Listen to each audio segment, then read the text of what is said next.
this is the fourth seminar that we've done, and the history of it, well, first of all, let me introduce Barbara. I'm Chet Gentry, and Dr. Gentry, both of you know me.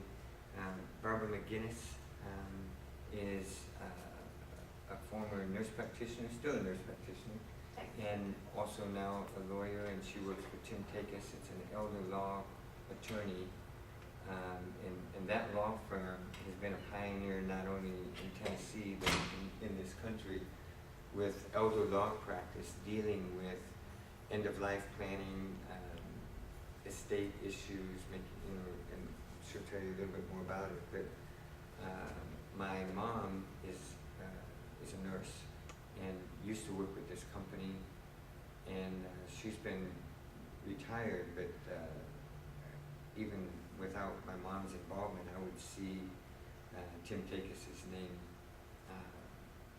in many different places at senior fairs and in writings and journal articles and things like that. And so when we started planning this seminar, I felt like it would be good to have both the medical and the legal side because they're such intertwined areas. So Barb and I are going to take turns speaking, and we appreciate you coming. The topic of end-of-life planning, is there anything you want to say before we start? No, I was going to ask you if you have your remote or if I need to sit there and click. Probably, that's something we didn't think about. And Didn't work that I'm out. sure there's a gadget, and we can tag team the seats and try and stay out of the camera. It's all right. Fire. No.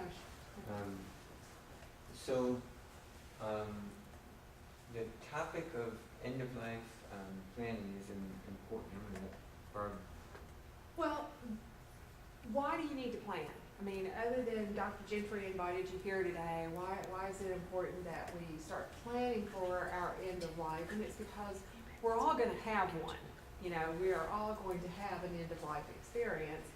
And how much we want to control that ourselves, because most people don't die in their sleep in their own bed. You know, that's the way a lot of people say, that's the way I want to go.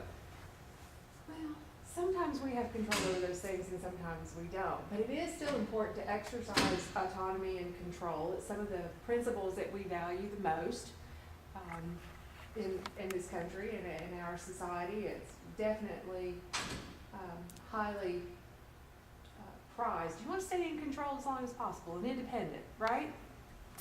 So the other part of why you need to have a plan is because it allows for prudent planning, because end-of-life care can be quite costly. So planning ahead will allow us to preserve or protect not only our own autonomy and control over our end-of-life, but also perhaps allow us to protect and preserve assets as well. So my little alarm clock there tells you, wake up, it is time to start planning. I'm going to ask John, I know John is busy with this. Would you be willing to